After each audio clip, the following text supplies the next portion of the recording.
une production du Studio SF. Bienvenue au Sans Filtre, le podcast où on parle de ce qu'on veut avec nos invités. That's it, je suis PH Quentin, avec moi, Doom Plante. Quel plaisir!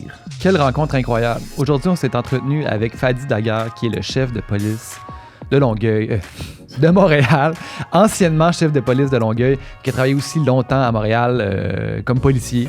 Quelqu'un qui a vraiment une vision différente de la police, quelqu'un qui veut réellement révolutionner la police tout en gardant ce qu'il y avait de bon, mais en changeant ce qui doit changer, en ayant une approche plus de prévention, plus de communauté, plus de plus proche des gens, l'approche de proximité. C'est vraiment inspirant de l'entendre parler. C'est quelqu'un qu'on sent vraiment honnête et transparent dans son désir de servir la population, les citoyens. C'est quelqu'un que, en tout cas, moi, j'ai réellement envie de faire confiance comme chef de la police. Je pense que... Puis j'ai l'impression que, écoutez ce podcast-là, si vous êtes quelqu'un qui a peut-être une image négative, des préjugés ou qui a eu des expériences négatives avec la police, je pense réellement qu'entendre cette personne-là peut aider à changer votre vision que vous avez du corps policier, puis de son rôle, puis aussi de comment il se transforme en fait maintenant en 2023 sous sa gouverne. Tout à fait. C'est vraiment un de mes podcasts préférés qu'on a fait depuis longtemps. Là. Vous allez voir, c'est une conversation qui coule vraiment facilement parce que Fadi est comme... Il est à l'aise en fait en communication, ça paraît. Puis je crois aussi que c'est une des comme il nous explique, c'est une des vocations qu'il s'est lui-même donné d'aller dans les médias pour essayer de refaire le pont. Puis c'est fascinant. Honnêtement, c'était une super conversation. On vient tout juste de terminer le podcast. Sous le choc. Encore sous le choc de comment c'était le fun, comment c'était intéressant. Donc, on espère que vous allez aimer la conversation autant qu'on a aimé l'avoir. Donc, bon podcast. Bonne écoute. Le podcast d'aujourd'hui est présenté par Manscaped, nos amis de chez Manscaped. Nos amis de toujours. Qui nous supportent et qu'on supporte et qu'on aime réellement les produits. On les utilise. Moi, j'utilise très souvent le Ultra Smooth Package ici avec le petit rasoir, le Crop Shaver, qui est un petit rasoir vraiment fin et qui va dans tous les recoins les plus difficiles d'accès du corps. Fin et agile, un petit rasoir 3 lames qui glisse super bien sous la peau, qui rase avec douceur mais avec précision. Wow! C'est et solide. ça vient avec le kit, avec le gel à rasage et un petit exfoliant pour avoir une peau bien douce et pour éviter tout poil incarné et autres choses désagréables. Alors, on a un code promo, PH? Juste avant le code promo, Vas-y. je veux juste faire un shout-out au gars qui a déjà écrit dans les commentaires sur YouTube que la seule raison pourquoi on parlait de Manscaped, c'est parce qu'on était payé pour le faire. Mais oui, c'est une publicité, en fait. Mais on utilise réellement les produits Manscaped. Mais... vous savez, c'est une publicité qu'on fait, c'est normal, c'est comme ça que ça fonctionne. On a un code promo pour vous, qui est le code sans filtre pour 20% de rabais et la livraison gratuite. Et si vous êtes pour commander Manscaped pour vous ou pour un être cher, utilisez notre code. Okay? Assurez-vous de bien l'utiliser, comme ça leur indique que nous, on vous envoie. Donc ça encourage le sans filtre, ça l'encourage vous, ça encourage tout le monde et tout le monde est content. Donc code promo sans filtre, 20% de rabais et le shipping gratuit. Merci Manscaped. Ça serait quand même weird qu'on parle pendant 1 minute et demie de Manscaped en chaque début de podcast. Sans être payé pour le faire. Juste parce qu'on trippe trop Manscaped puis qu'on a le goût d'en parler pendant 2 minutes à chaque début de podcast.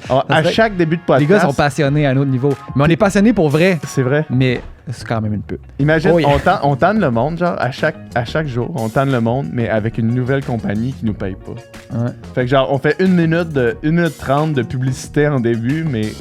pas une publicité. Juste parce qu'on trippe. On veut que le monde ait 1 minute 30 de messages à se taper avant notre podcast.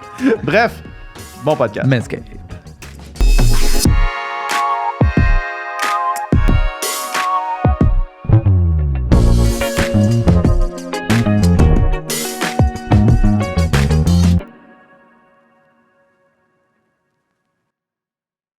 Ça roule. Excellent. Merci beaucoup d'être là. Merci à vous. On va juste continuer, dans le fond, sur ce qu'on disait. On parlait du lien de confiance entre le service de police, ce que tu représentes, et la population, puis comment c'est quelque chose qu'il faut construire sur des années. Mm-hmm. C'est comment est-ce qu'on s'y prend? Là, tu es en poste depuis quelques mois maintenant. Ouais. Comment est-ce qu'on s'y prend? C'est quoi le plan à long terme? Mais l'avantage, par contre, que j'ai, PH, c'est que j'ai fait 25 ans à Montréal. Mhm. Donc, ces 25 années, j'ai vraiment passé du temps et des années à bâtir des ponts avec des partenaires. Puis, dès mon discours du 19 janvier, j'ai mentionné que le SPVM doit et sera au service de toutes les populations. Puis c'est des mots importants parce que tu peux pas, comme policier, choisir avec qui tu veux faire affaire. Donc, comment le bâtir? Il faut surtout pas le bâtir en temps de crise. Mhm. Il faut surtout le bâtir en temps de paix. Puis, ce que j'ai appris quand j'étais à Saint-Michel comme commandant, c'est qu'avec les grades que j'ai sur les épaules, ça me donne les avantages d'avoir des liens privilégiés avec divers services de la ville. L'école bleue, tout ce qui est l'urbanisme, les parcs, les émondages d'arbres, l'éclairage. Et quand les gens dans le quartier me disent « Hey, notre quartier est délabré, mon quartier, le parc, on ne peut même pas y aller, on a peur. » Mais ça n'a rien à voir avec la police, mais j'appelle le chef des parcs, j'appelle le chef des émondages, je dis « Peux-tu me rendre un service? » Et montre-moi le parc. Et là, le partenaire ou le citoyen, quand ça fait 5 ans qu'on attend, puis tout à coup, le parc change. Mhm. Là, il te regarde pas comme le chef de police, mais comme Fadi. Comme quelqu'un qui les a aidés. C'est ça, quelqu'un qui les a aidés. Puis moi, j'ai rien demandé. Je leur demande rien en retour. Puis tranquillement, pas vite, tu bâtis des ponts. Et ça prend des années bâtir ces ponts-là. Et si un jour un événement malheureux arrive, mais au moins, tu as été là avec eux dans les bons temps. Puis on verra comment la population va réagir. Mhm. Oui, effectivement. Mais c'est une façon de le voir que j'avais pas vraiment pensé parce que effectivement que les gens se tournent vers la police pour pratiquement tout, même si ça l'a pas nécessairement, c'est pas nécessairement dans leur cours, mais c'est vrai que si ils sentent que cette main tendue-là est prise, ça peut définitivement les aider à se sentir appuyés, en fait. Mais c'est parce que ça dépend comment les gens décrivent le service de police. Mhm. Moi, sur nos véhicules de police écrit « protéger et servir Ouais. ». Il ne s'agit pas de protéger son cul puis servir son boss. Ouais. Il s'agit vraiment de... Ça serait ça, les nouvelles voitures. Non. Protéger son cul et servir son boss. C'est vraiment pas ça, dans le sens qu'il y en a qui ils le font. Mais je trouve ça vraiment, c'est protéger, servir, c'est quoi servir? Mhm. Un gars te parle ou une communauté te dit que leur parc n'est pas, on peut pas y aller. Mais si tu as un réseau, comme un directeur, un réseau de services de la ville que tu peux influencer pour aider les gens, mais c'est ça ton rôle aussi, servir tout le monde. Ouais. Moi, je suis curieux de savoir, tu sais, je vous remercie d'avoir accepté de venir ici, mais c'est quoi la réflexion Moi, je suis posé me tutoyer. Ah, excuse-moi. Ouais. C'est On fait souvent ça, Dom. Ça Moi, change je automatiquement. pose le dessus, moi, je tombe au-dessus, puis là, Dom, il revient au vous. Excuse-moi, OK. C'est correct, c'est correct. Mais tu sais, on te voit, pardon. On te vous voit, mais on te tutoie, mais on vous voit le titre. OK, d'accord. Mais c'est bon ça, parce que je joue un rôle. Je suis pas le directeur, j'agis comme directeur. Fadi est quelqu'un d'autre que directeur. Mhm. Aujourd'hui, on parle à Fadi ou on parle au directeur? Comme tu veux. Ça va dépendre du tu ou du vous. Là. Comme tu veux. Mais on te voit plus dans les médias, en fait, que moi, j'ai pas le souvenir, en fait, d'un directeur de police Non, c'est qu'on vrai. voit dans les médias tant que ça. En fait, la personne qui occupait le poste avant toi, pour être franc, je me souviens pas c'est qui, puis je me souviens pas l'avoir vu, probablement que cette personne-là Non était dans les seulement je me médias. souviens pas, mais probablement que je le sais pas. Ouais, c'est ça. C'est quoi la réflexion derrière le fait de vouloir être plus être visible, puis j'imagine que c'est C'est une très, très bonne question parce qu'il y en a... Ouais. C'est une très, très bonne question parce qu'il y en a qui ils pensent que je suis Kodak, directeur Kodak. Et franchement, ceux qui me connaissent savent très bien c'est quoi ma stratégie. Puis je l'ai dit récemment dans un média dans les médias avec Marie... J'oublie son nom, la journaliste, très très bon journaliste. Elle me dit, mais pourquoi vous êtes autant dans les médias? Mais je dis, madame, je me sers de vous. Mhm. Ouais. Il faut que j'utilise les médias pour passer mes messages. Ouais. J'ai pas d'autre choix.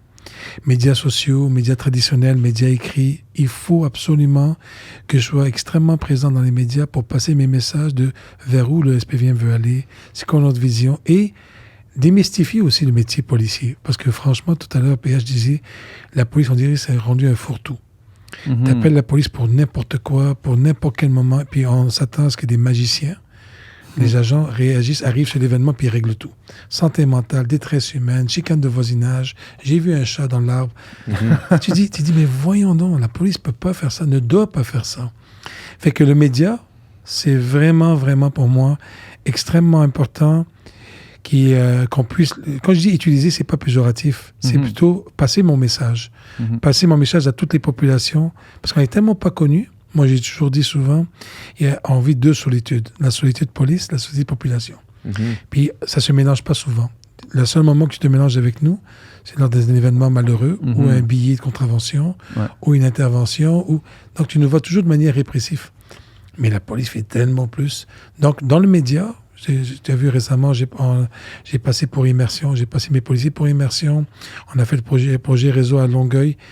Mais quand la population sait, via le média, qu'est-ce qu'on fait? Mais voyons donc, ça change la perception de la police. Et moi, ce que je trouve très, très, très intéressant, c'est que les policiers, surtout, eux, connectent avec la population différemment. Lorsqu'ils passent dans les médias, ils se voient, ils disent « OK, on est apprécié finalement. » Je dis « Non, vous n'êtes pas une gang à part, la police, là. Les gens vous apprécient, mais sortez de votre véhicule, baissez vos fenêtres, allez se dire bonjour, parlez aux gens. L'uniforme, ça bloque. Ouais. L'uniforme, ça bloque, puis souvent on parle des minorités visibles. Mais une police, moi je suis une minorité visible libanaise, mais une police, je suis une double minorité. Mon uniforme, tu me vois des kilomètres, à des centaines de mètres. Ouais. Donc c'est vraiment démystifié, puis j'utilise les médias exprès pour ça, parce que de toute façon, les médias vont nous utiliser à leur manière aussi. Donc on essaie de faire un contrepoids. Puis c'est une manière justement de rétablir ce lien de confiance-là qu'on disait, tu sais, parce que si... Moi, je me mets dans la peau d'un jeune, puis si je vous vois dans les médias, je me dis, peut-être que vous n'êtes pas l'image qu'on peut se faire d'une police. Puis si quelqu'un se dit, crime, il y a l'air de quelqu'un à qui on peut faire confiance. Il est parlable. Il est parlable, sur le long terme, on rétablit ça. Donc, c'est de la prévention, finalement. Oui, quand vous c'est de la prévention, préparation du terrain, se rapprocher. Puis, l'avantage, c'est que oui, OK, je suis la personne qui prend la parole en avant, mais souvent, dans le temps de Longueuil, quand j'étais directeur là-bas, on a développé des policières très bons à échanger avec les médias, et c'est eux qui ont pris le relais. Puis, ils sont vraiment exceptionnels, là. Donc, il y a Fadi qui commence, mais tranquillement, pas vite. Les autres prennent le relais. Puis là, tout à coup, la population dit « Hey, la police de Longueuil, elle est cool. La police de Montréal, elle est différente, elle est cool. » C'est ça, il faut créer le buzz avec la population, les populations, dire... Parce que franchement, au quotidien, c'est plutôt négatif. C'est plutôt très ingrat comme job. Vraiment, tu ne vas pas sur les appels... Personne n'appelle 911 pour dire hey, on aimerait ça te voir. Tu sais. On fait un barbecue au parc, on aimerait ça vous servir des hot dogs. Oublie ça. Là. Mais c'est vrai, ce que tu disais par rapport à la perception de la population, puis nos interactions avec les policiers sont tout le temps négatives. C'est tout le temps un billet de contravention. C'est tout le temps, tu sais, l'espèce de sentiment quand tu es sur l'autoroute, puis que un policier...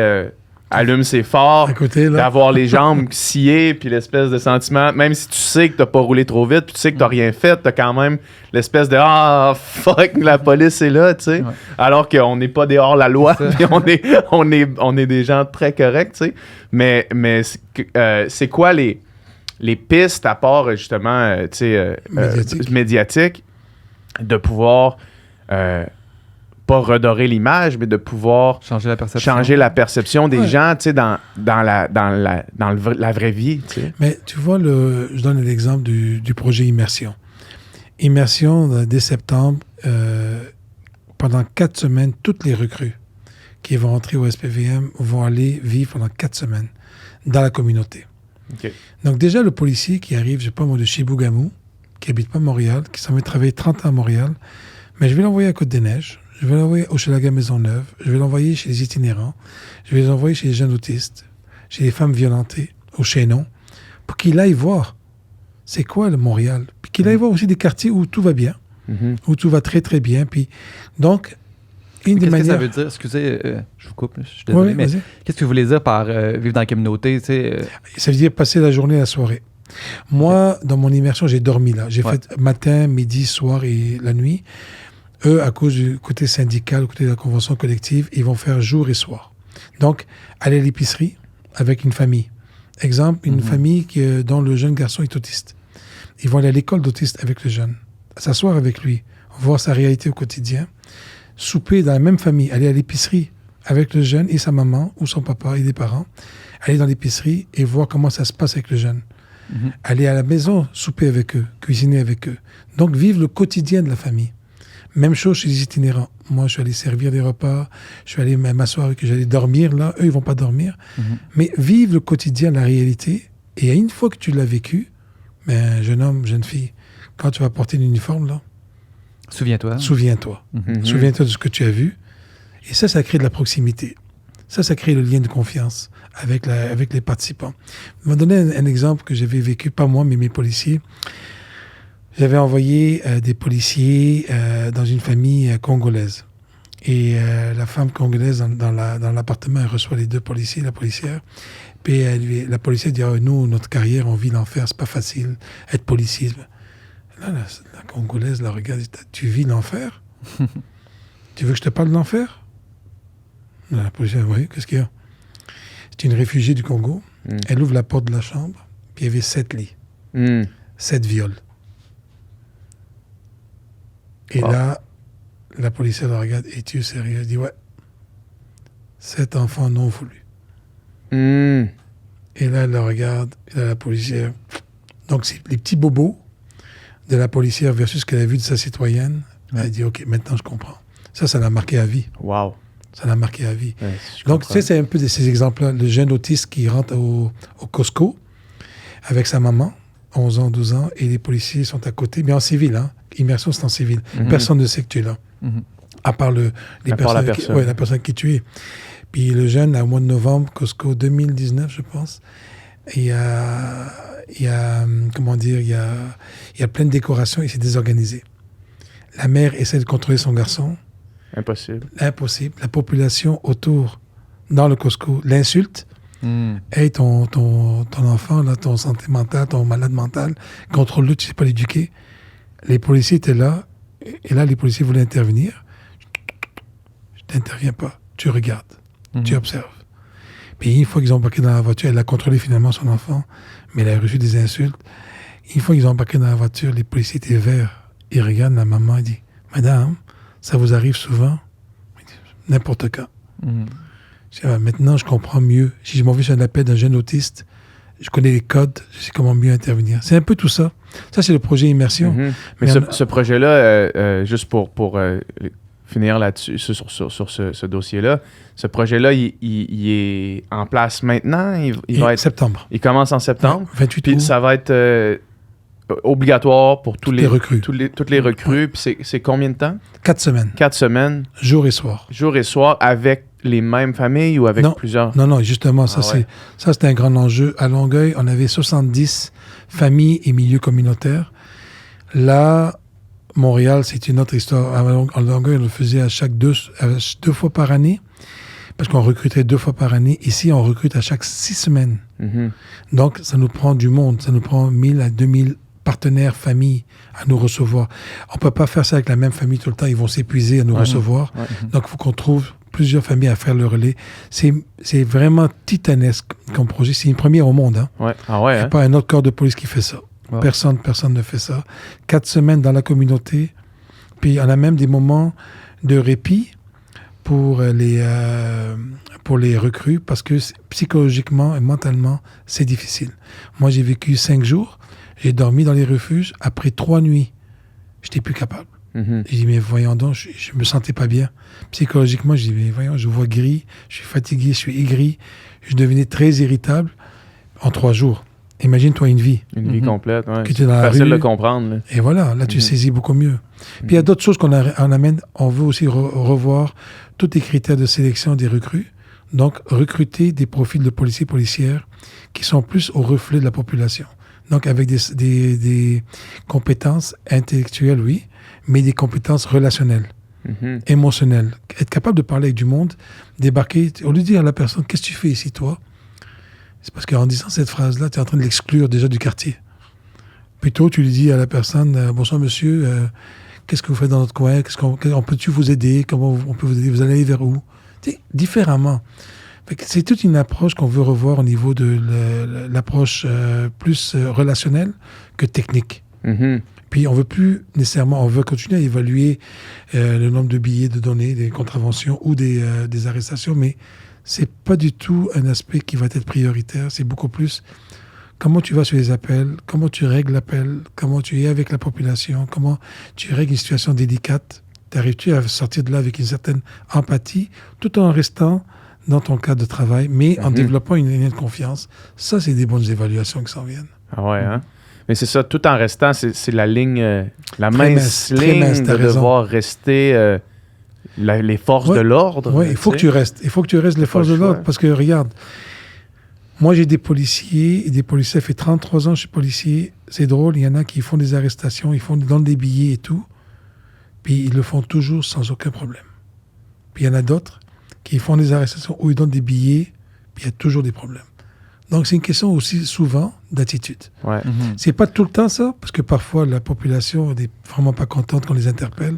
Ouais. Et ça peut malheureusement, c'est pas toujours la faute des policiers, c'est de part et d'autre. Tout à fait, mais s'il y a des agents à qui ça se produit systématiquement, Mais là, il y a un problème. ça veut dire que le problème oui, n'est pas mais dans la oui. population, Voilà. dans l'attitude de la population. Voilà. Puis ça, vous, j'imagine, en tant que groupe, en tant que force policière, vous êtes capable de voir Mais oui. ces Mais oui, je ces suis capable de profils-là. savoir. Puis c'est comment qui est-ce qu'on intervient au niveau de l'individu? L'individu, on peut intervenir de manière préventive, le prendre de côté, puis dire, regarde, ça fait 6 mois qu'il est dans tel poste, puis ça fait à peu près 5-6 fois que tu utilises les armes intermédiaires, le pepper spray, le taser ou le bâton. Puis il y en a qui l'utilisent Il y en jamais a de qui leur disent jamais carrière. dans le même quartier. Comment ça va? Ouais. Comment ça va professionnellement? Puis comment ça va personnellement? Parce que c'est un travail extrêmement difficile. Est-ce qu'il y en a des interventions comme ça, tu sais, peut-être avec des experts en santé mentale, Oui. ou tu sais, de vraiment rencontrer les officiers et Mais- dire là, c'est... Je te dirais que c'est pas quelque chose, c'est pas un instinct qu'on a, Ouais. c'est pas un automatisme qu'on a. C'est quelque chose qu'il faut qu'on développe beaucoup plus. Au lieu parce que les gens disent, ah, Fadi, tel policier qui s'appelle Fadi, c'est un gars hyper répressif, hyper négatif. Non, non. OK. Il y a 2 choix. Soit je le ramasse en discipline, puis je vais être franc avec toi. Pas sûr que ça donne grand-chose. Ouais. Ça peut aider. Soit je dis, viens-t'en ici, viens t'asseoir, qu'est-ce qui se passe? Puis franchement, PH, la plupart des fois, le gars, il ouvre comme une canne de bine. Puis là, tout à coup, tu dis, OK, il y a des enjeux personnels, professionnels, ça va pas bien, il faut qu'on l'aide. Puis moi, j'ai déjà dit à mes gestionnaires, il n'est pas question qu'on rentre dans la discipline en partant. Il est question de voir qu'est-ce qui se passe. Et une fois que tu donnes l'aide, tu le soutiens, tu l'amènes, tu le fais cheminer, puis le gars ou la fille comprend, mais on vient de sortir un problème. Le gars ou la fille ne veut pas comprendre, mais là, c'est notre histoire. Mhm. Là, à ce moment-là, au moins, moi, je vais me sentir moralement, éthiquement, d'avoir essayé de prendre soin de la personne. Et après ça, Puis après ça, si c'est des mesures disciplinaires, ça ben, lui je appartient. comprends. Finalement, c'est un peu la même approche avec les populations qu'au sein même de l'organisation. C'est dialogue, prévention, dialogue d'abord. Ah, c'est puis bon, ça. ensuite- C'est bon, ça, c'est la première fois que je fais le lien. Tu sais, dans les manifs, moi, quand j'étais à Montréal, dans les manifs étudiantes, Ouais. il y avait les carrés rouges et tout, puis ça a amené un conflit énorme dans le milieu policier. À l'intérieur même du Oui. milieu. Mais oui. Parce qu'il y a beaucoup de On s'en policiers. rappelle là, policiers. de ces Ouais. anecdotes-là. On se souvient de la matricule de certains Ça doit agents qui ont fait paraître toute la profession Ouais. de façon moins On Mais se réalisante, souvient de mettons. la Mais- matricule de certains agents. mais tu sais que cette période-là, il y a eu des tensions énormes à l'interne, J'en doute parce pas. que les Ben ouais. policiers et policières étaient parents, Mhm. leurs enfants portaient le carré Certains rouge. étaient sûrement favorables Oui, à la oui. cause. Là, tu sais. Fait que tu sais, les gens de l'externe, tu vois, on communique aujourd'hui, Ouais. quelqu'un qui va entendre ça, il va peut-être dire, oh, pas vu ça de même. Puis c'est vrai. On avait des gens de très haut niveau au SPVM dont leurs enfants étaient des carrés rouges. Mhm. Et Et qui devaient- les soupers de Noël, là, Même eux, Ouais. je peux vous dire, les soupers de Noël, c'était pas évident. Donc, eux, ils travaillaient comme professionnels à contrôler la manifestation. Et à la maison, leurs propres enfants leur disaient, papa ou maman, qu'est-ce que tu fais là? Ouais. ouais, Donc, tu imagines comment c'est difficile mentalement? ouais. Ouais. C'était extrêmement difficile. Puis, je me rappelle cette période-là. C'est pour ça qu'on a déclaré que à part les manifestations, on savait qu'il y avait de la casse. Là, malheureusement, et c'était toutes les manifestations de nuit. Mais si vous vous souvenez, le 22 du mois, on avait en moyenne 150 000 à 200 000 personnes qui marchaient. Ouais. Et on n'avait jamais arrêter ces manifestations-là. On a dit elle est illégale, mais tolérée. Puis rappelez-vous, et le politique provincial nous avait demandé d'appliquer la loi, je ne sais pas si c'est 72, 78, je ne me souviens plus, où ils nous empêchaient les rassemblements. Donc, on a dit non. On peut pas faire ça. Non seulement on ne peut pas faire ça, mais éthiquement parlant, on n'est pas le bras d'un gouvernement de quiconque, on est apolitique. Si nous, on sent que c'est une manifestation raisonnable, oui, elle est illégale parce que par la loi, mais on va la tolérer. Je peux vous dire une chose, je ne me suis pas fait aimer, là. Illégale, mais tolérée. Ouais. Puis on dit, allez-y. Ouais. Par contre, celle des soirs, parce qu'on avait jour, soir, nuit. Ouais. Vous rappelez-vous les casseroles? Oui. Mais ça, c'était chouette, ça. Ouais. C'était le fun. Mais on a fait des erreurs. Je vous avoue. Et moi, je suis un des premiers que quand, dans la manif de 2013... À ce moment-là, tu étais où? J'étais à Montréal. À Montréal? J'étais à Montréal, puis j'étais, à la fin des manifestations, j'étais responsable des manifs, de toutes les manifs de Montréal. Ouais. Et à un moment donné, on a fait des erreurs, puis on a été poursuivis, puis on a perdu, puis c'était correct. C'est par rapport à l'article P6, le P6 nous empêchait d'avoir des rassemblements. Je ne me rappelle plus exactement des détails de l'article, mais on a fait des arrestations de masse. Ouais. 480 personnes, puis ça n'a pas été la meilleure décision qu'on a prise. Puis là, après ça, en 2014, je suis retourné dans les universités et dans les cégeps pour rencontrer les personnes. Pas grand monde qui devait aimer l'uniforme à ce moment-là. J'ai reçu des soupes de minestrone, là. Wow. Ah oui, ça a été difficile. Ah, il y en a qui ne m'ont pas accepté. Non, vous ne rentrez pas là. Vous ne rentrez pas là.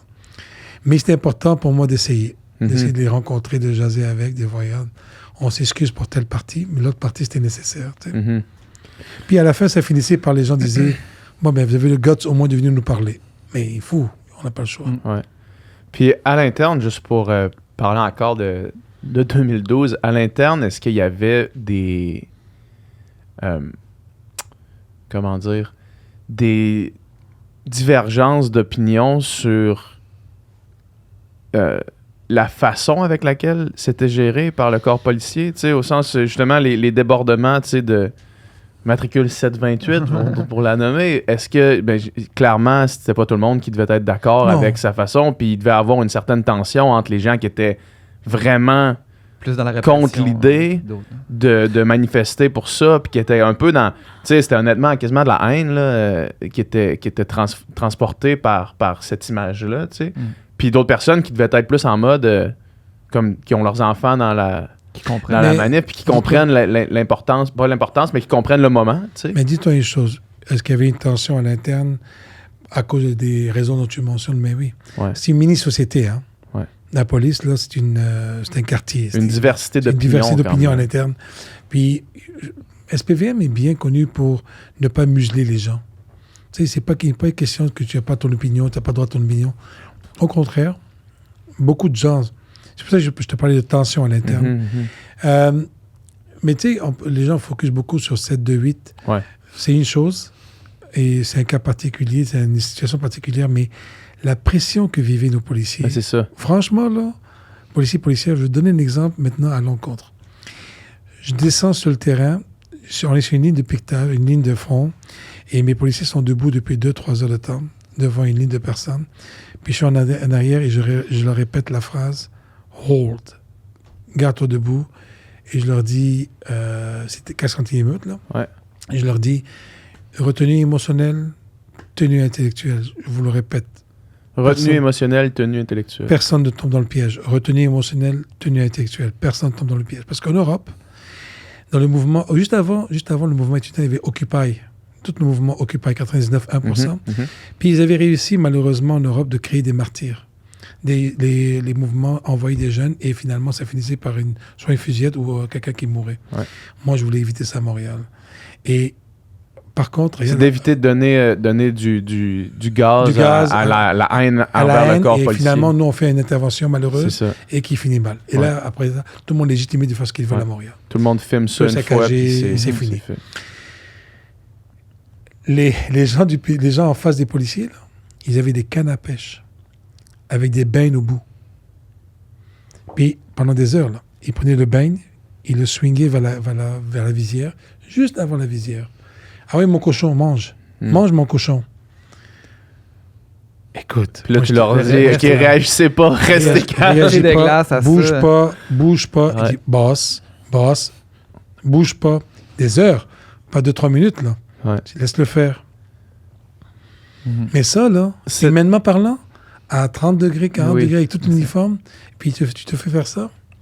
Cette dynamique-là, moi, m'a toujours tellement dépassé. Tu sais, mettons que tu vas en manifester pour justement, dans cette situation-là, le gel des frais de scolarité, ou peu importe c'est quoi la raison, j'ai jamais compris pourquoi certaines personnes sentaient être en compétition ou en opposition avec les forces de l'ordre, là. C'est pas ça le point, on dirait. Non, mais, je comprends comme pas, moi, comment tu peux en arriver en disant, moi, dans le fond, l'idée, c'est juste de créer du trouble. Mais ça dépend, C'est- parce qu'il y avait une portion qui était vraiment là pour les bonnes raisons. Ouais, c'est Puis ça. Mais en franchement, tout le eux, temps. là, eux, faut les laisser Mhm. s'exprimer. Au contraire, moi, je disais souvent, s'ils s'expriment pas là, on va avoir un enjeu plus tard. Mhm. Au contraire, que les gens, qu'on leur donne le plus possible d'espace pour le faire. Mais malheureusement, c'est l'infiltration de certains groupes plus marginalisés qui, eux, sont pas du tout. Écoute, ils sont pas du tout là pour les bonnes raisons. Non, exact. Eux, ils ont d'autres agendas qui n'ont rien à voir. Cette idée-là me fait faire le saut jusqu'à aujourd'hui, puis hier, en fait, hier, puis Mhm. avant-hier, où est-ce que là, il y a comme des groupes Facebook qui partagent on se rencontre au centre Eaton pour faire de la casse comme en France. Là. Mhm. Tu sais, on a vu ça passer. Ouais. Là. Puis là, hier, c'était aux Galeries d'Anjou, je pense qu'il y avait comme une genre de rencontre Mhm. pour faire de la casse Ouais. pour aucune raison, dans le fond. Là. Comment est-ce que vous prenez action pour être sûr de gérer la situation, mais pas surréagir sur Ouais. un genre de micro-groupe qui, au final, veulent juste faire surréagir? Tu sais, comment est-ce qu'on gère Mais- cette balance-là? C'est sûr que nous bon, on a le côté renseignement criminel Ouais. qui nous dit à peu près qui est en train de préparer ça. Il y a plusieurs techniques. Premièrement, il y a de la visibilité à l'endroit. Donc, Mhm. tu amènes des chars de véhicules pour faire comprendre le message. Si vous faites de quoi, on est là. On est déjà là. On est déjà là, on est déjà présent. Puis, on bouge pas, là. Pas qu'on rentre puis on va fouiller partout. Non, non. La présence policière est là. Déjà là, il y a un groupe qui va dire, ouf, ça me tente plus. L'autre partie, c'est quand tu sais exactement qui, Tu vas cogner chez eux. tu dis, regarde, on sait que tu prépares de quoi. C'est pas compliqué, là. 1 plus 1, 2. Il y a de quoi qui arrive là, c'est toi qu'on va regarder. Mhm. Oups. Donc, préventif. On n'attend pas que les gens le fassent pour qu'on commence à les poursuivre. Beaucoup de prévention, beaucoup de liens avec eux, beaucoup de démystification aussi avec les jeunes, parce qu'il y a une violence. Je pense que les médias sociaux, c'est extrêmement intéressant et fascinant parce que quand tu es en France et tu es à Montréal, c'est comme si ton cousin était habité à 2 pas de toi et tu veux agir comme lui. Même chose aux États-Unis. Quand on a eu George Floyd, Mhm. qu'on a eu Memphis récemment, tout à coup, la communauté se sent interpellée immédiatement dans son quartier, dans sa rue. Mhm. Mais moi, je pense que c'est beaucoup l'aspect de prévention et les leaders de la communauté. Comme je te parlais tantôt, faire des liens avec les partenaires, pas en temps de crise, mais en temps de paix. Mhm. Exemple, moi, disons que tu es proche d'une communauté pendant 10 ans, tu travailles avec eux sur toutes sortes de choses positives, puis ils sentent la violence monter dans leur quartier, fait dire, on peut-tu te parler, ça brasse, là. Mhm. Puis tout à coup, tu peux intervenir en proactif, en amont, avant. Puis malheureusement, j'ai vu ce que tu dis, les rendez-vous et tout. Et c'est un risque, c'est un gros risque. Parce que la tentation de vouloir se défouler. Par contre, et là, ça a l'air peut-être théorique, mais c'est important, s'il y a du monde qui veut l'embarquer là-dedans, il y a 2 choses. Il y a l'aspect criminel, mais il y a l'aspect des jeunes ou d'un groupe de personnes qui ne se sentent pas écoutés, Mhm. qui se sentent marginalisés, qui se sentent toujours opprimés, qui se sentent toujours sous-estimés et on les écoute jamais. Tu sais, c'est fascinant. Tu regardes Trump, comment ce président-là a été élu, c'est par la majorité silencieuse, Mhm. qui n'a jamais été écouté, qui a été mis de côté. Mhm. Pendant des Négligé années. pendant des années, devient président. Ça se peut même qu'il revienne encore. Mhm. Donc, moi, je dis au contraire, les gens que vous pensez négliger. Au contraire, amenez-les en avant, pour qu'on puisse avoir une discussion. Ayons une conversation. Ayons une conversation pour pas qu'ils se refoulent, se marginalisent et pètent un événement. Ça, c'est très, très, très, très, très important. On parle de France, mais ça peut nous arriver chez nous. Ouais. On a reçu ici, j'oublie son nom, spécialiste sur la radicalisation menant à la violence. Là. C'est qui? C'était Je quoi? me souviens pas, faudrait retrouver. Faudrait retrouver. Un monsieur ou une femme? Un monsieur. Un chercheur ou un praticien sur le terrain? Un chercheur. Ouais. En tout cas, bref, ok. peu importe. Mais ça, c'était aussi... la discussion, c'était surtout comment on fait pour justement amener tout le monde dans une conversation. Les familles. Ça passe par les familles. Ça passe par les familles, ça passe par le milieu, l'église ou la mosquée ou le pasteur ou le temple. Ça passe par les oncles, les cousins, les familles. Ça passe par beaucoup de liens comme encore une fois, si j'ai des liens dans une communauté pendant 10 ans, c'est certain que le jeune, quelqu'un va m'en parler. Il y a tel jeune qui est en train de se marginaliser, il est en train de changer de comportement, quelqu'un va nous parler. Puis c'est pas pour l'enquêter, on va aller là, c'est pas pour le faire de la répression, c'est plutôt exactement comme... Même mon policier, qu'est-ce qu'il y a? Qu'est-ce qui se passe? Que change de comportement. Puis en quelque part, s'il sent qu'il a l'écoute, l'attention, de la valorisation, de l'estime, il y a quelqu'un qui veut me parler. Regarde, peut-être tu es en train d'aller dans la mauvaise gang, ça te tente-tu qu'on essaie de la bonne gang? Puis ça, je pense que les familles, l'esprit de village, moi je viens de la Côte d'Ivoire, d'Afrique et du Liban, l'esprit de village éduque un enfant. C'est pas tes parents qui t'éduquent. C'est pas juste tes parents. Le coach de soccer, l'enseignant, le prof de piano, il y a plein de monde autour de toi. Eux, là, s'ils ont une bonne influence sur toi, c'est avec eux qu'il faut travailler pour te ramener. Puis je reviens sur la réalité d'aujourd'hui, justement, des réseaux sociaux. Tu disais, tout se rapproche, en fait. Là, ce qui se passe en France influence ce qui peut se passer ici, ce qui se passe aux États-Unis. Puis, on se souvient la tragédie de George Floyd aux États-Unis. Puis, c'est comme si ça a eu un effet immédiat sur ici, la manière dont on perçoit la police. Puis, quand qu'au final, je veux dire, c'est pas le même corps policier. Deux réalités complètement différentes. Vous travaillez de longue haleine pour tisser des liens avec une communauté, puis une tragédie qui arrive dans un autre pays peut avoir une façon dont vous êtes perçu, puis dont les policiers partout dans le monde, finalement, sont perçus. C'est quand même...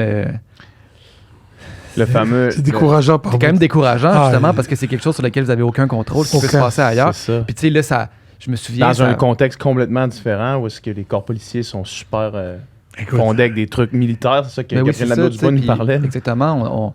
C'était à l'époque aussi que le slogan Defund the Police était très populaire, tu sais, puis on avait reçu Gabriel Nadeau-Dubois ici.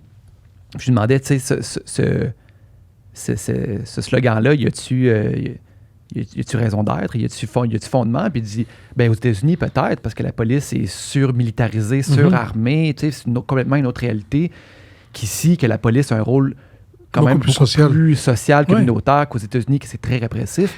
Donc, il faut quand même remettre les choses, faut se rappeler aux gens de remettre les choses dans leur contexte quand même. Il faut remettre en perspective, mais tu as raison, c'est très, très, très difficile, décourageant. Parce que c'est là que tu vois... Puis je pense que c'est important que, là je parle plus à l'interne, dans les corps policiers, quand on se dit entre nous, l'impact de l'uniforme. Et un uniforme, que tu le prends en Europe, aux États-Unis, quelque part, et tu fais le lien avec Montréal, c'est le même policier. Ah non, mais attends 2 minutes. Là. Juste, c'est l'aspect militarisation aux États-Unis. Pire, non seulement ils sont très militarisés, en plus, c'est 80... Il n'y a pas de partout, là, mais c'est parfois, souvent, dans plusieurs États, 90 heures de formation. Écoute, 90 heures, là, c'est 2 semaines. Et tu as une arme. C'est rien. Nous, c'est 3 ans et demi. 3 ans, presque 3 ans et demi. Et à la fin, 3 ans de technique policière, 15 semaines de Nicolette, de l'Académie Nicolette. Quand tu sors de là, tu es vraiment, vraiment drillé, entraîné à faire vraiment attention, puis dans un milieu beaucoup plus social, libéral et tout. Là, tu me compares à des policiers américains. Pire, c'est 2 policiers qui t'en causent. Ça faisait 16 et 18 fois qu'il y avait des événements, des déontologies disciplinaires en lien avec leur agressivité. Donc, il n'y a personne qui a réagi pendant 16 à 18 fois. Donc, c'est un paquet de choses. Mais oui, c'est décourageant parce que, du coup, médias sociaux, George Floyd, arrive à Montréal, certaines personnes prennent ça, puis se révoltent sur la police de Montréal. Mets-toi dans la peau du policier Ouais. Oui. qui regarde ça, dit, mais moi, là, Moi, j'ai rien fait. J'ai rien à voir avec ça. J'ai rien à j'ai voir avec j'ai cette rien à voir histoire. là-dedans. Là. Puis c'est pour ça que moi, à ce moment-là, j'étais à Longueuil. Tout de suite, je suis sorti et j'ai dit, ça, c'est un meurtre. Ouais. C'est inacceptable. Puis nous, à Longueuil, exemple, on ne travaille pas de même. Puis quand Memphis est arrivé, j'étais à Ouais. Montréal. Quand Memphis est arrivé, je suis sorti immédiatement et j'ai dit, je condamne cet événement-là, car nos policiers au SPV ne travaillent pas comme ça. Mhm. Pour qu'au moins tout le monde dise, OK, attends un peu, là, peut-être que le chef s'il dit que ça, je dis pas ça pour faire plaisir. Je dis ça parce qu'on ne travaille pas de même. Je ne sais pas si vous avez vu la vidéo de Memphis. C'est 4-5 policiers sur Ouais. un jeune, mais à coup de poing fermé. Il Ouais. attrape les bras, puis il le frappe le visage, à coup de poing fermé, puis il le tue. Sur place, là. Mhm. Exécution. C'est horrible. Mais horrible. C'est C'est abominable. abominable. C'est tellement des. J'ai perdu ce que j'allais dire parce que c'est horrible, Ouais. honnêtement. Ça m'a comme bouleversé, mais le. Non, c'est où je m'en allais avant ça? Je sais pas. Je sais Mais pas non tu sais, plus. c'est ça. Tu sais, je pense que changer la perception. Tu sais, je me souviens. Tu sais, je sais pas si tu te souviens, une fois, on était Ouais. dans un parc une soirée, tu sais, Oui, puis c'est là que je m'en allais. C'est tu cette t'en allais? anecdote-là que je m'en allais. t'es dans un parc une soirée avec des amis, puis des amis d'amis, tu sais, des connaissances. Puis, Durant la COVID, où est-ce que les parcs étaient rendus l'endroit où aller? Là. ouais, c'est ça. Puis là, je pense que la règle à ce moment-là, c'était à 11h, il fallait quitter le Mhm. parc, tu sais. Donc là, il est 11h.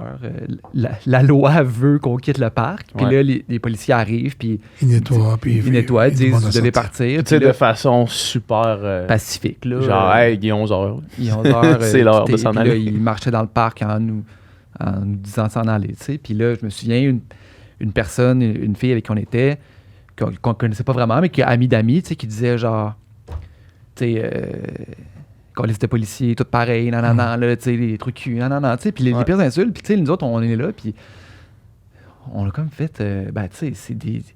La majorité de ces gens-là, c'est probablement des honnêtes citoyens qui font Ah leur oui. travail. Là. Je dirais peut-être qu'il y a quelques pommes pourrites dans l'eau. Là, Comme peut-être. partout. Comme partout. Puis là, c'est comme si on venait de dire Ouais. une énormité, là, comme si on venait de dire là, tu sais, quelque chose qui se disait pas. Puis j'étais comme, tu sais... En tout cas, c'est comme si pour des gens, il y a tellement une perception que c'est presque rendu identitaire. Ouais. Là, de pas, C'est de pas- viscéral. C'est viscéral de Ouais. pas aimer la police. Mais ça fait mal. Ça fait mal Ouais. à, tu sais, ça fait mal à la société. Hein. Il y Ouais. a le corps de police, mais la société en général, parce que cette même fille-là, puis ça, c'est des cas vécus, hein. Mhm. Des gens qui haïssaient la police, puis à un moment donné, ils ont fait le 9-1.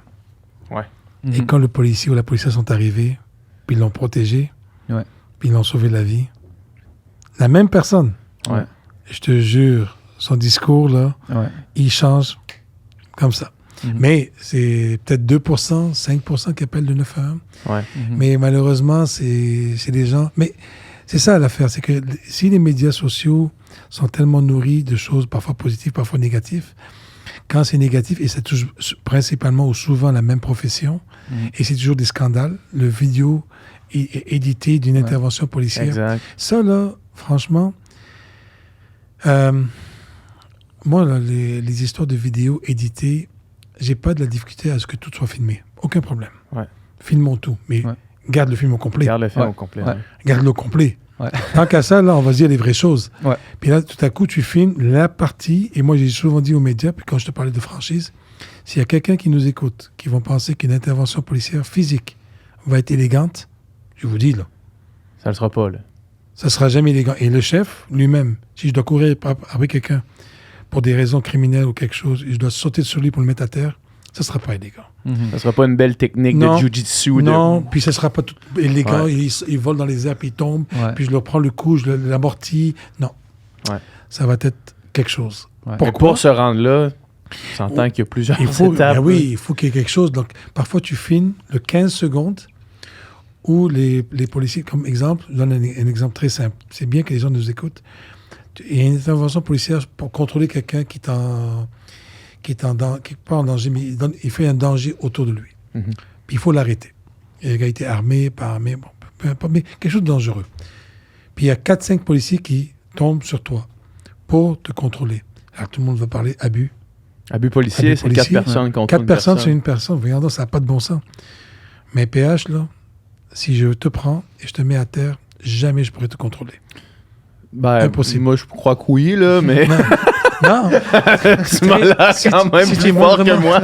Si tu es moindrement en crise, Ouais, tu ouais. vas tellement te raidir, Ça va être difficile, en tout ça cas. va être là, ouais. très difficile. Mhm. Et malheureusement, je risque de te blesser Ouais. parce que j'arriverai pas. Mais si j'ai un partenaire qui prend un bras, une jambe, une autre jambe, du coup, tu vas sentir que, oups, finalement, je suis en train de contrôler ton corps sécuritairement.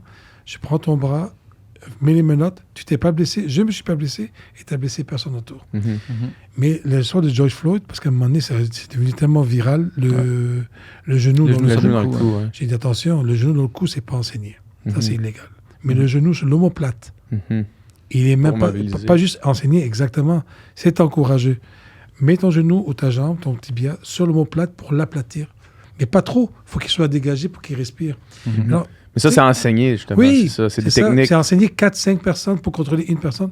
Mais si tu le restes sur la vidéo pendant 15 secondes, Tu vois juste 4 personnes qui se mettent sur une personne. Ouais, puis qui essaie de près le bras. ça semble être de l'abus la policier. violence, ouais. ouais.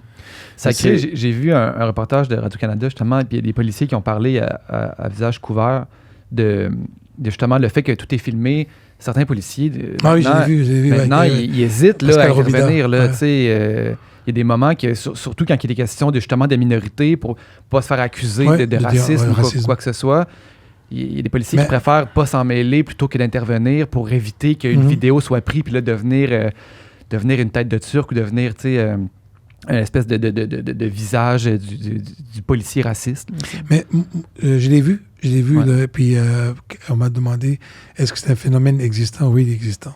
Mhm. La démobilisation et le crime est à droite, il y en a qui regardent à gauche. Ouais. Ça, c'est quelque chose qui nous préoccupe beaucoup, beaucoup, beaucoup. Mhm.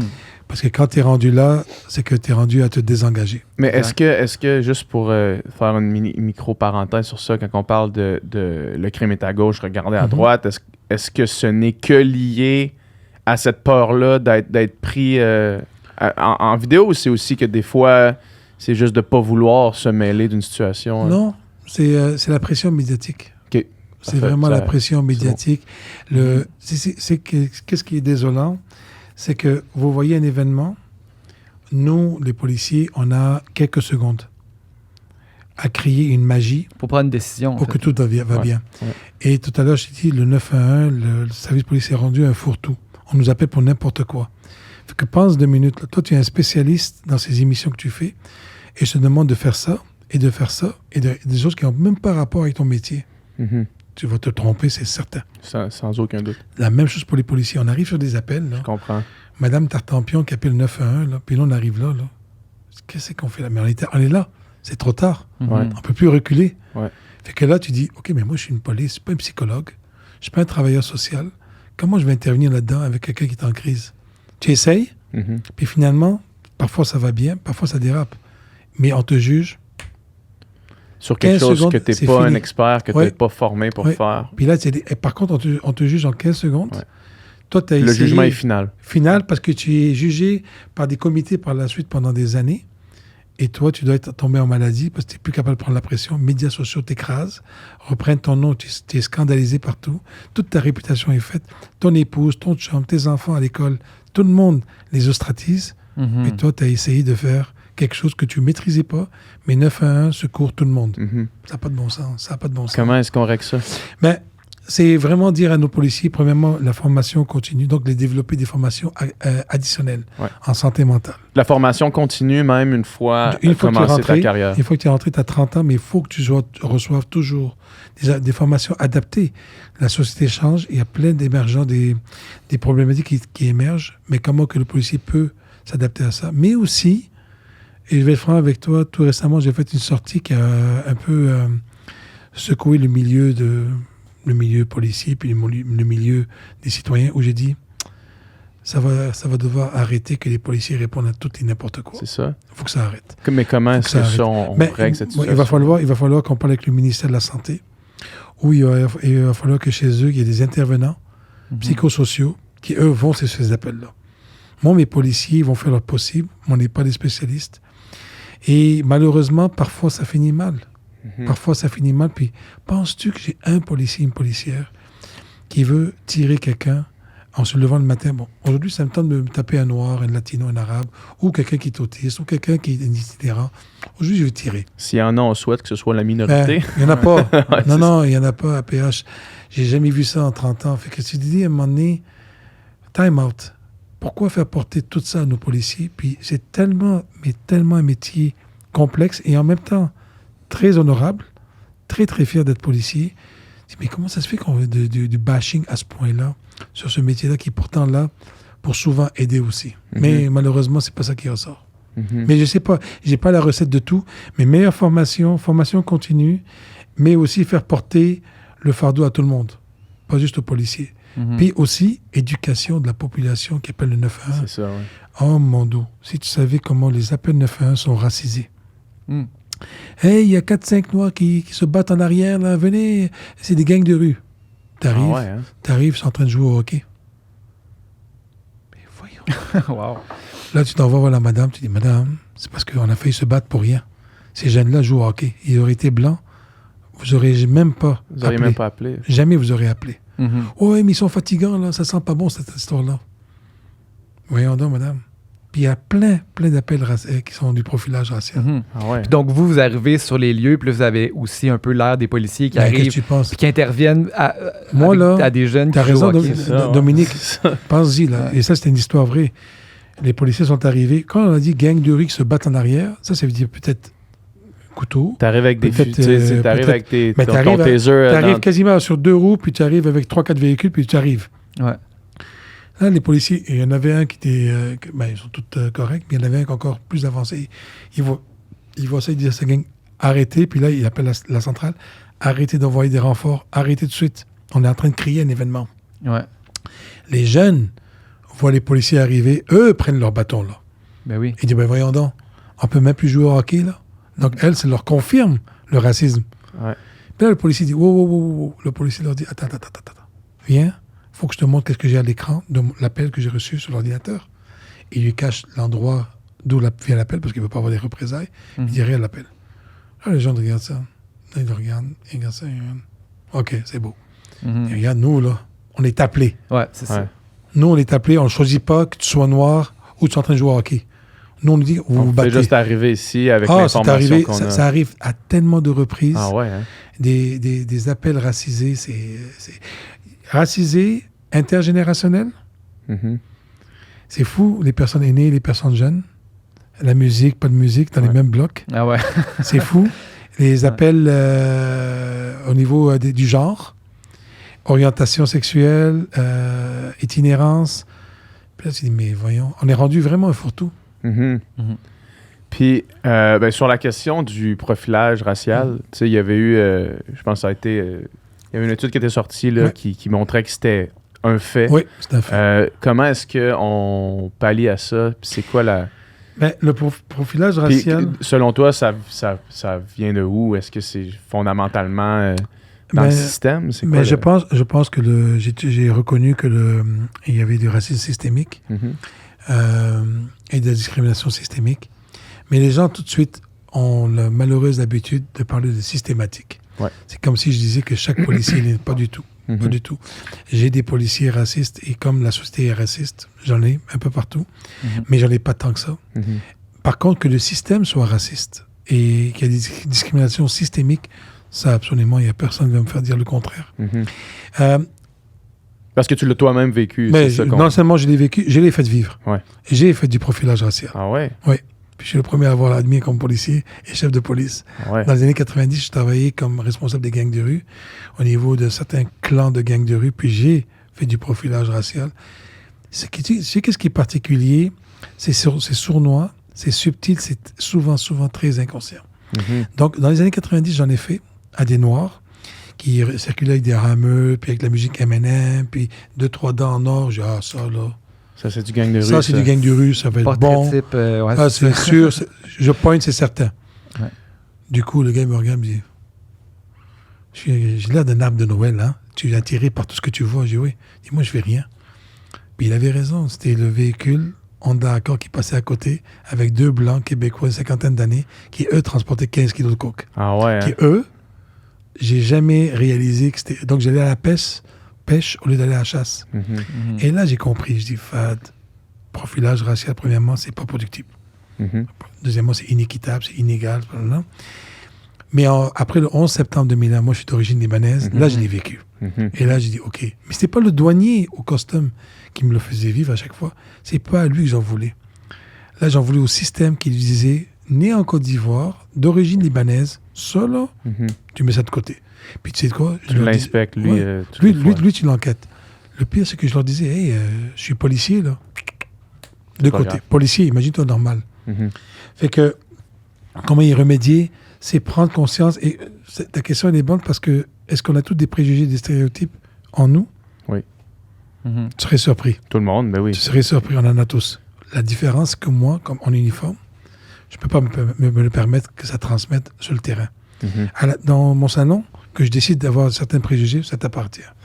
Mais dès que tu portes l'uniforme, tu ne peux pas. Donc, comment faire travailler le psychique du conscient, inconscient? C'est dans les entraînants, formation continue. Il y a des formations très, très, très intéressantes là-dessus où ils te dénotent, ils te dépersonnalisent l'approche. Puis, exemple, je donne un exemple. Je ne sais pas quel véhicule vous avez. Vous avez peut-être 22, 25 ans. Un Hummer noir. C'est ça que tu as? Mais je donne un exemple. Disons que Dominique, il a une Porsche 911 Turbo. Et il a 22 ans, puis il circule avec ça sur Saint-Laurent. J'ai un petit peu plus que ça. Plus que ça, OK. Plus 10. Plus que 10, OK. On jase. Disons que tu as 22. Je pensais que tu parlais du char, là. Un petit peu plus qu'une Porsche 911. C'est ça, Ouais. ça, j'ai pensé moi aussi. Disons, Dominique, tu as 22 ans et tu circules avec la Porsche. Monsieur et madame tout le monde à la maison qui te voit circuler avec la Porsche à 22 ans. Ouais. Ça se peut-tu qu'ils vont se dire, hey, qu'est-ce qui cloche avec ça? Ben, c'est exactement ça du profilage. Et c'est exactement ce que je dis à mes policiers. Okay, monsieur et madame tout le monde à la maison, eux, ils peuvent décider. Mais toi, en uniforme, tu as intérêt à avoir beaucoup plus que ça. Parce que sinon, ce gars-là, là, et si c'est son père qui lui a prêté la Porsche, hello, à chaque jour, il va se faire interpeller. Puis après ça, il va se faire intercepter, puis il va haïr la police. C'est là que je dis, fais attention. S'il n'a rien fait, si c'est pas le comportement, comme exemple, tu te rappelles le 9/11, le 11 septembre? Les douanes américaines avaient 53 indicateurs, c'est quoi un terroriste? Leur fouille positif était de 15%, 85% fouille négatif. Okay? Et un groupe spécial sur les terroristes, je ne dirais pas quel nom, un groupe spécial est venu entraîner les customs américains, les douanes américaines. Vous êtes dans le champ.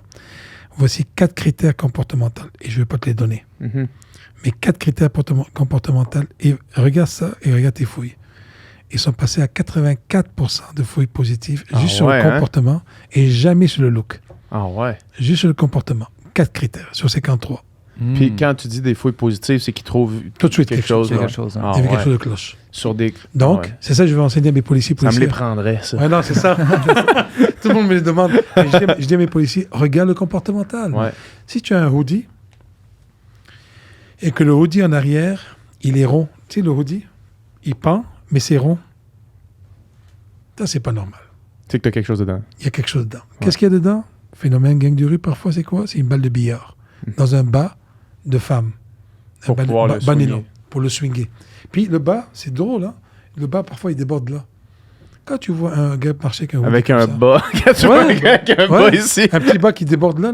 Quand tu vois ça, je m'en fous de quelle couleur il est. Va le chercher. Va vérifier. Va vérifier. Va voir qu'est-ce qu'il y en est. Même chose pour le même hoodie, mais il est pointu. Il y a quelque chose. Il n'est pas loose. Regarde, observe. Sa démarche, est-ce qu'il y a une arme entre les jambes? Est-ce que sa jambe déborde à chaque fois? Il y a plein de techniques de comportement. Il faut que tu observes avant la couleur, avant le hammer.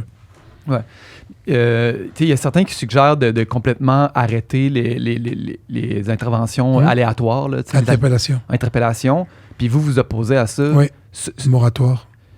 C'est selon ces critères-là, finalement, que vous venez d'expliquer. Moi, ce que je disais, c'est que j'ai le rapport des chercheurs.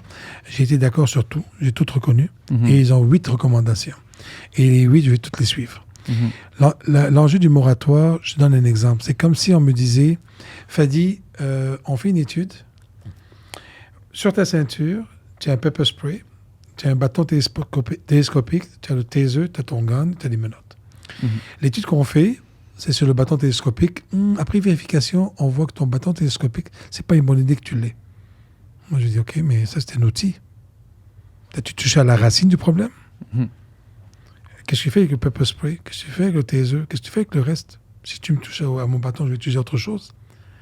Alors moi, ce que j'ai dit au moratoire, j'ai dit, c'est un geste symbolique, peut-être important, et je l'ai mentionné, que je vais décevoir les groupes communautaires, je vais décevoir le milieu racisé, comme les Noirs, les Autochtones, puis les Arabes. Mais je ne veux pas être symbolique, je ne veux pas être un chef symbolique dans le paraître. Ouais. Je veux vraiment travailler sur la racine du problème et enlever le plus possible de ce qu'il a dit. Parce que tu enlèves le moratoire, donne un exemple, tu mets le moratoire. En Nouvelle-Écosse, c'est ça qu'ils ont fait. Ça n'a pas fonctionné, ça fait 3 ans. Okay. À Toronto, ils ont encore plus encadré les interpellations. Ça n'a pas nécessairement fonctionné. Les policiers n'en font plus d'interpellations. Ils font autre chose. Ouais, ça crée d'autres problèmes. Mais oui, alors je me dis, il n'y a personne qui veut toucher à la racine. Ouais. Il touche à la structure, il touche aux outils, mais il ne va jamais toucher à la culture. Moi, c'est la culture. Changer la culture, changer la culture, changer la culture. Ça prend des années. Puis je pense que ça aurait fait plaisir le moratoire. Mais je suis convaincu que ça n'aurait pas servi à grand-chose. Ça aurait été symbolique. Ah, waouh, il a suivi la recommandation. Puis au contraire, maintenant, je me fais haïr de ne pas avoir suivi le moratoire. Mais je sais foncièrement que ce n'est pas la solution. C'est pour ça que je parlais de là. Et j'aurais gagné en popularité dans les milieux communautaires. Probablement, je n'aurais pas gagné dans la popularité à l'interne. Mais ça n'a rien à voir avec l'interne. Quelqu'un a écrit récemment qu'il ne voulait pas déplaire à son... J'ai dit non. Dès que j'ai vu le moratoire, j'ai dit c'est quoi ça? C'est symbolique. Sur le terrain, ça ne colle pas. Là. Ça colle pas. Ouais. Puis pire que ça, j'ai un problème présentement dans le village gay. Vraiment, vraiment, c'est électrique. Là. Il y a de la vente de stupéfiants, il y a beaucoup d'alcool, il y a de l'itinérance. Bon. Puis on me dit, Monsieur Daguerre, je suis allé marcher avec la mairesse récemment. Je marche, les commerçants disent, Monsieur Daguerre, on est bien content de voir vos policiers, mais peuvent-tu parler aux gens? Ça, c'est l'interpellation. Ben, bon, peut-être pas dire bonjour, mais Monsieur, comment on peut vous aider? On vous voit ici faire des va-et-vient. Il y a quelqu'un qui est avec vous de temps en temps, mais il rentre, il sort. Vous faites quoi ici exactement? On veut comprendre. Mais ça, là, on aimerait avoir votre nom, savoir qu'est-ce que vous faites dans le coin. Ça, c'est de l'interpellation. Puis si j'ai le moratoire, je ne peux plus le faire. Mais en même temps, j'ai la population qui me dit, Monsieur Daguerre, faites quelque chose. Ouais. Rencontrez, allez voir, puis faites en sorte que les choses bougent. Tu comprends comment c'est? Ouais. Et puis, pire, on va rajouter notre couche. On a des fusillades à Montréal, malheureusement. Ouais. On est dans une période, maintenant, grâce à Dieu, on est à moins 30%. Mais disons que je mets le moratoire hier.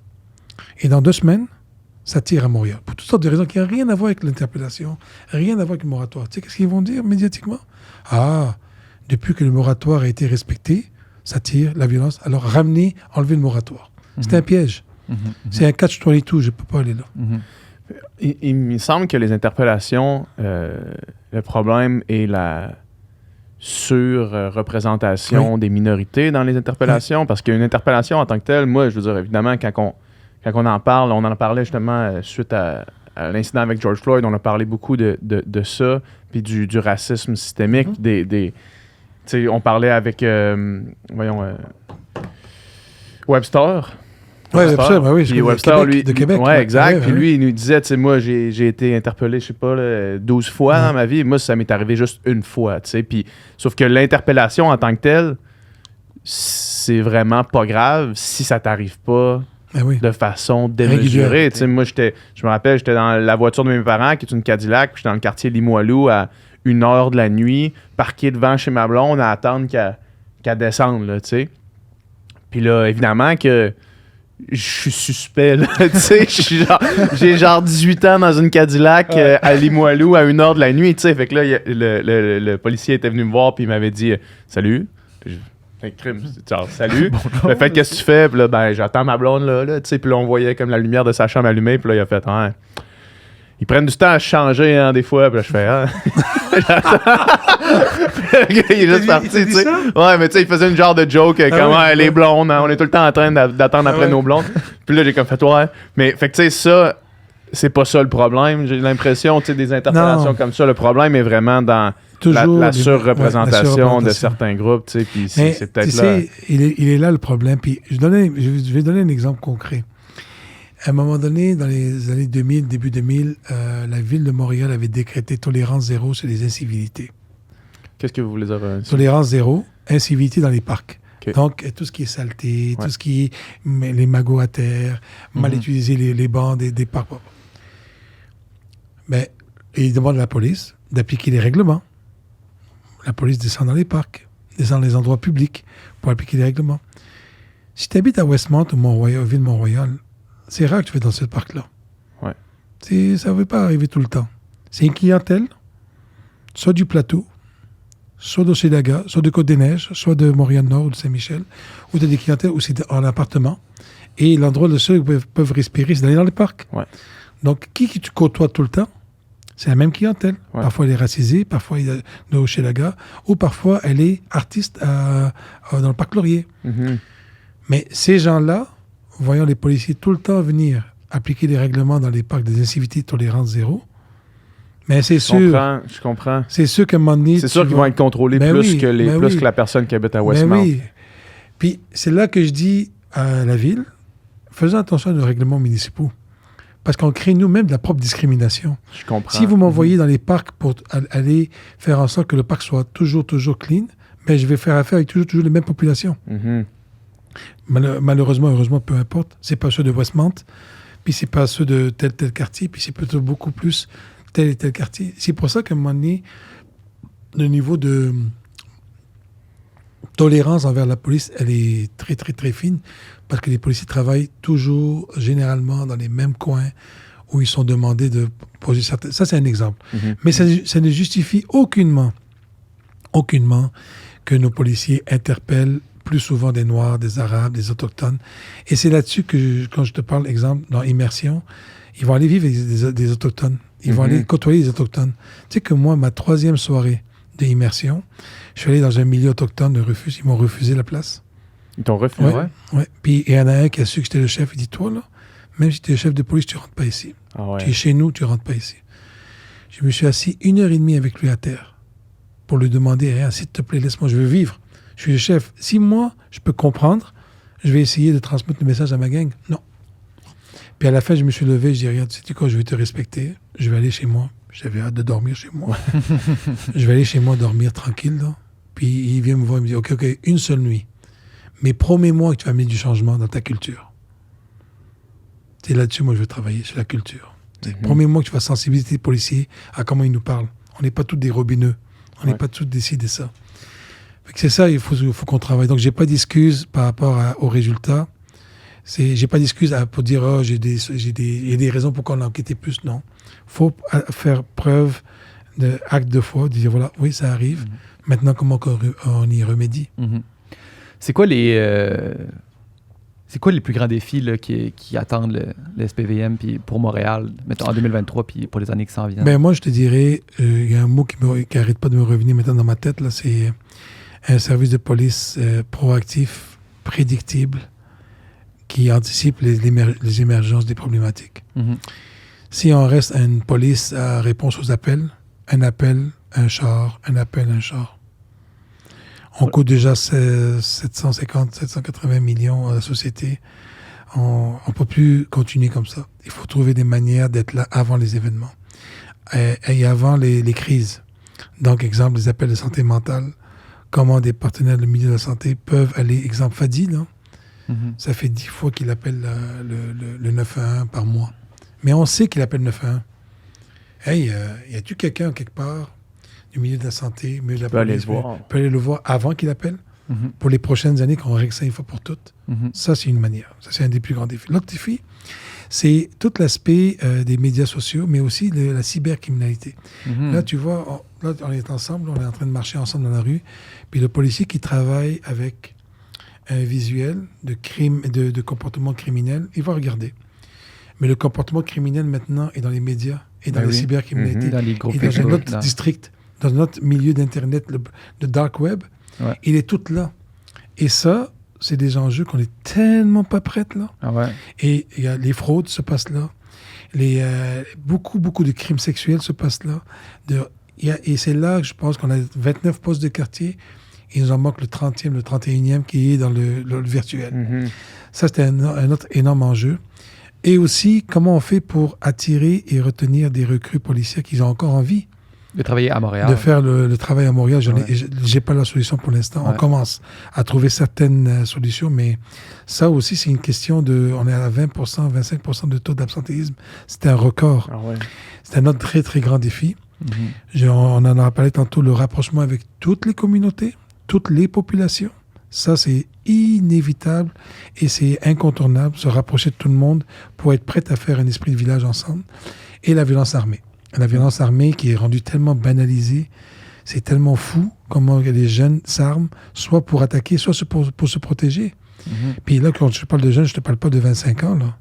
16 ans, 17 ans. Ouais. Là. Ils s'arment Ouais. pour se protéger. Ou dans un party, une amie à moi, sa fille a 15 ans, elle dit, Fad, ça n'a pas de bon sens. Une école privée, là. Le jeune dit, hey, il parle, ce soir, là, si je me fais achaler, là, regarde, j'ai mon morceau avec moi. La fille le regarde. École privée qui coûte plusieurs milliers de dollars par année, là. Puis, Elle capotait. Elle dit, mais voyons donc. Puis c'était pas un noir, un arabe, là. C'était un blanc, là. Elle dit, mais voyons donc. Il est armé. Puis lui, là, c'était pas un chef de gang, là. Lui, il se protège. ouais. Banalisé. Encore une fois, on dirait que c'est comme une espèce de réalité qu'on importe des États-Unis. D'ailleurs, oui. Ouais. Oui, Tu sais, de justement cette culture-là, des armes à feu, des gangs de rue Mhm. vraiment armés. Là, tu sais, j'ai pas le souvenir que ça existait tant que ça Mais ici avant. Puis Mais maintenant, avant, on dirait que... fais attention, Dominique, parce que à ce moment-là, tu n'étais pas né. Ouais. Mais dans les années 70, Ouais. Montréal était le carrefour des hold-up de banque. OK. Vraiment, c'était des fusillades. C'était le carrefour des vols qualifiés dans les banques. Et bon, il y a eu une période de la mafia, des gangs plus québécoises, italiennes, irlandaises et tout. Plus tard, on a vécu dans les années 90 la mode plus gang de rue, puis les motards et la mafia. Je pense que l'aspect communication fait en sorte qu'on en voit beaucoup plus. Ouais. Et beaucoup de provocations dans les médias sociaux. Énormément de verbalisation, de vocal dans les médias sociaux, dans certaines musiques aussi, où je veux t'attaquer, je veux te faire ci, Ils se provoquent là. C'est quasiment des rendez-vous. Ouais. Puis après ça, ils se retrouvent sur le terrain, puis ça tire. Et aussi, la banalisation et la peu de sentences sur des crimes qui sont très peu... ils ont très peu de sentences. Vol de véhicule. Moi, honnêtement, j'étais sûr, ça fait 32 ans, là. J'ai dit, pourquoi j'ai autant de vols de véhicules? Je ne sais pas si vous avez vu le rapport annuel du SPVM. Vol de véhicules à 90% d'augmentation. Je dis, mais voyons donc, pourquoi autant? Parce que le vol de véhicule te coûte environ 5 000 pour voler un véhicule. À peu près 5, 6 000, 8 000, peu importe. La revente, une fois que tu l'as mis au port, dans le conteneur, il s'en va dans un autre pays, la revente se fait entre 75 et 80 000 US. Mhm. Ça, c'est du 700-800%. C'est du bon profit, là. Du Ouais. profit énorme. Ouais. Pire, la sentence, si tu fais pogner, pas grand-chose. Alors je dis, mais voyons, pourquoi je vais aller tirer du monde? Je vais aller faire des vols de véhicules. Mais les gens ont compris. Ouais. Si tu voles des véhicules, fais attention, il y aura de la compétition. Donc, on va s'armer pour se protéger lorsqu'on vole un véhicule. Ouais. Et là, ça commence. Avant, c'était la PCU. Avant, c'est crypto-monnaie. Donc, c'est pour ça que je te parle de prédictibilité, d'anticiper les émergences. Est-ce que j'aurais pu anticiper la PCU? Peut-être. Mhm. Crypto-monnaie, est-ce que j'aurais pu penser que des gens ils vont vouloir la frauder? Merde. J'ai manqué, j'ai réagi. Ouais. Donc, il faut être capable D'essayer d'être avant Avant. les tendances. avant les tendances. Très, très important, parce que sinon, on va être une police réactive. Mhm. On ne peut plus être réactif dans les années 2023. On doit te laisser partir. Un mot pour la fin. Tu parlais de messages tantôt que tu voulais venir, que tu voulais transporter dans les médias. Est-ce qu'il y a des messages que tu n'as pas partagés?